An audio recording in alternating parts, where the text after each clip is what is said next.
போக்குவரத்து தொழிலாளர்கள் போராட்டம் குறித்து தமிழக அரசு உடனடியாக பதிலளிக்க வேண்டும் என்று தற்போது ஒரு அண்மை செய்தி நமக்கு கிடைக்கப்பெற்றிருக்கிறது. போக்குவரத்து தொழிலாளர்கள் போராட்டம் குறித்து தமிழக அரசு உடனடியாக பதிலளிக்க வேண்டும் என்று தற்போதைய அண்மை தகவல் இது. பண்டிகை காலம் நெருங்கி வரும் வேளையில் போக்குவரத்து தொழிலாளர்களுக்கு ஏன் இந்த இடையூறு? போக்குவரத்து தொழிலாளர்கள் போராட்டம் குறித்து தமிழக அரசு உடனடியாக பதிலளிக்க வேண்டும் என்ற உத்தரவு கிடைக்கப்பெற்றிருக்கிறது.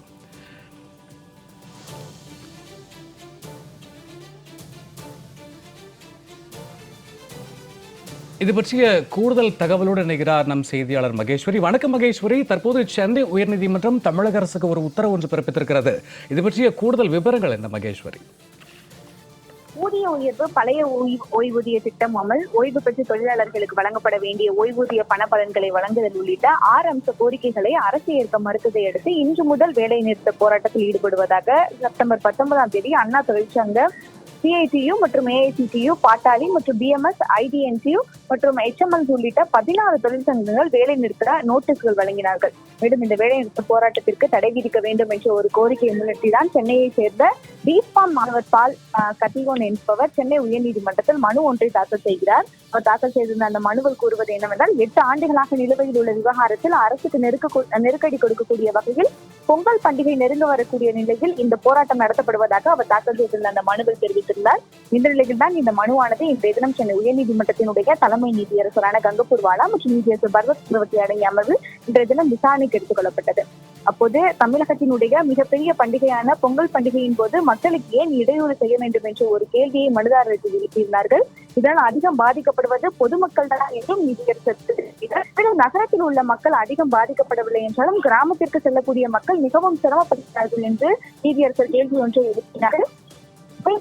போராட்டம் நடத்த உரிமை இல்லை என கூறவில்லை என்றும் தற்போது பண்டிகை நேரத்தில் அந்த போராட்டத்தை நடத்துவது முறையற்றது என்றுதான் கூறுகிறோம் என்று தலைமை நீதியரசர் அமர்வானது கருத்து ஒன்றை தெரிவித்துள்ளார்கள். மேலும் அரசும் சரி, போக்குவரத்து தொழிற்சங்கங்களும் சரி, ஏன் இந்த விவகாரத்தில் பிடிவாதமாக இருக்கிறீர்கள் என்ற ஒரு கேள்வியை தற்போது நீதியரசர் எழுப்பியுள்ளார்கள்.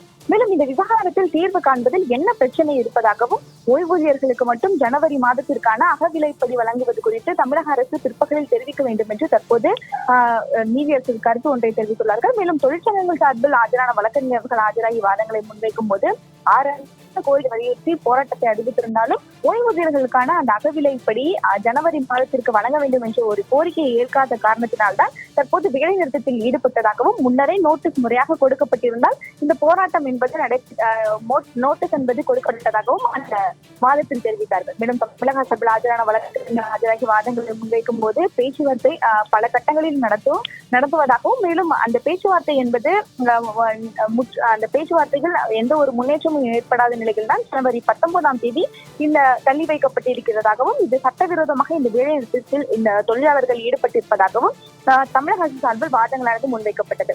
2 தரப்பு வாதங்களையும் கேட்ட நீதியரசர்கள் ஓய்வூதியர்களுக்கு மட்டும் ஜனவரி மாதத்திற்கான அகவிலைப்படி வழங்குவது குறித்து தமிழக அரசு பதிலளிக்க வேண்டும் என்று தற்போது தலைமை நீதியரசர் அமர்வானது கருத்து ஒன்றை தெரிவித்துள்ளார்கள். மேலும் இந்த வழக்கு விசாரணையை பிற்பகல் 2:15 மணிக்கு தற்போது தள்ளி வைத்துள்ளார்கள். சூர்யா.